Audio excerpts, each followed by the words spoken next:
असल में रश्मिका ने केजीएफ के रॉकी भाई यश की लाइव शो में बेइज्जती कर दी थी, जो कि उन्हें बहुत ही भारी पड़ा। 2017 में एक इंटरव्यू काफी चर्चा में था, जिसमें उनसे पूछा गया था कि उनके अनुसार कन्नड़ फिल्म इंडस्ट्री में मिस्टर शो ऑफ कौन है। इस सवाल के जवाब में रश्मिका ने बिना कुछ सोचे समझे यश का नाम ले लिया। बस फिर क्या, केजीएफ एक्टर फैंस ने रश्मिका का जीना दुश्वार कर दिया और उन्हें अपने सीनियर की बेइज्जती करने के लिए बेरहमी से ट्रोल किया गया। लेकिन जब पानी सर से ऊपर बहने लगा तो रश्मिका मंदाना ने फेसबुक पर आकर लोगों के हाथ जोड़कर माफी मांगी। एक काली सच्चाई ये भी है कि इन मैडम ने 19 साल की उम्र में साउथ सुपरस्टार रक्षित शेट्टी से सगाई कर ली, लेकिन दोनों का ये रिश्ता 14 महीने तक ही चला और विजय देवरकोंडा से अफेयर के चलते उनकी सगाई टूट गई। हालांकि रश्मिका और रक्षित ने सगाई टूटने की वजहों को लेकर अभी कुछ कहा नहीं है, मगर अफवाहें तो ये तक उड़ी कि सिर्फ पैसों की खातिर ऋषभ पंत से शादी करना चाहती है रश्मिका मंदाना। असल में रश्मिका ने कुछ दिन पहले ही सोशल मीडिया में ऐसा बयान दिया जो जमकर वायरल हो रहा है। रश्मिका मंदाना और ऋषभ पंत के नजदीकियों की खबर सोशल मीडिया पर आए दिन उड़ती रहती है। ऐसी भी अफवाहें हैं कि ये दोनों एक दूसरे को बहुत ही महंगे महंगे गिफ्ट्स भी देते हैं। इसी बीच खबर ये भी उड़ी है कि रश्मिका मंदाना ने कहा है कि उन्हें ऐसा जीवन साथी चाहिए जो बहुत ही ज्यादा पैसा वाला हो रहा है। तो आप जान लीजिए, सर रतन टाटा ने अपनी गर्लफ्रेंड के लिए सिर्फ 7 साल नहीं बल्कि 7 जन्मों तक का इंतजार करने को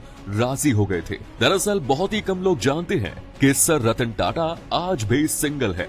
ऐसा नहीं है कि रतन टाटा कभी शादी नहीं करना चाहते थे, बल्कि एक बार उनके जीवन में शादी करने का मौका भी आया। ये बात उस समय की है जब रतन टाटा अमेरिका के लॉस एंजलिस में थे और इसी दौरान उन्हें एक अमेरिकन लड़की से बहुत प्यार हो गया था। वो लड़की भी रतन टाटा जी से बहुत प्यार करती थी और उन्होंने उस लड़की से शादी करने का पूरा मन बना लिया था। लेकिन जब वो शादी के बंधन में बंधने जा रहे थे कि तभी अचानक भारत से उनकी दादी का फोन आ गया कि वो बहुत बीमार है और वो रतन को देखना चाहती है। अब क्योंकि रतन टाटा बचपन से ही अपनी दादी के साथ रहे थे, इसीलिए वो दादी की बात टाल न सके और भारत जाने की तैयारी करने लगे। उन्होंने अपनी प्रेमिका से भी भारत आने को कहा, पर क्योंकि उस समय भारत और चीन के बीच 1962 का युद्ध चल रहा था, इसीलिए लड़के के माता पिता ने उसे भारत जाने की इजाजत नहीं दी। इधर रतन टाटा भारत वापस आ गए और इंतजार करने लगे कि जल्द ही उनकी प्रेमिका भी भारत आ जाएगी, मगर ऐसा नहीं हुआ क्योंकि उस लड़की के माता पिता ने अमेरिका में ही किसी दूसरे लड़के से उसकी शादी कर दी। ये बात सुनकर रतन टाटा जी को बहुत बड़ा झटका लगा। रतन टाटा ने अपनी प्रेमिका से वादा किया था कि वो कभी उनके सिवा